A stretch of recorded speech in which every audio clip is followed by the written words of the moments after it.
এই গাছগুলো এখনো ভূতটা সরাসনি। হ্যাঁ, সভাপতি সাহেব, আমি চলে যাচ্ছি। আপনার মসজিদে নতুন ইমাম খুঁজে নেন। ব্যাগপত্র নিয়ে বলা নেই কওয়া নেই, কোথায় যাচ্ছেন? আমার গ্রাম হরিনারায়ণপুর চলে যাচ্ছি। তাহলে আমাদের মসজিদের কি হবে? মসজিদে মুসল্লি আসে না, ইমাম সাহেবের কি দরকার? আপনি নিজে তো জুমার দিন মসজিদে থাকেন না, আপনি চলে যান শহরের বড় মসজিদে।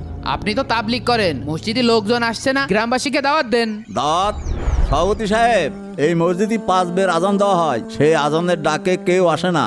এদের অন্তরে সব শ্যাওলা জমে গিয়েছে। ইমাম সাহেব, আপনি রাগ করেন না, আমাকে শুধু 1 সপ্তাহ সময় দিন। এর মধ্যে যদি আমি মসজিদে মুসল্লি না আনতে পারি, তাহলে আপনি চলে যাবেন। ঠিক আছে সভাপতি সাহেব। সভাপতি সাহেব, আপনি কিছু একটা করেন।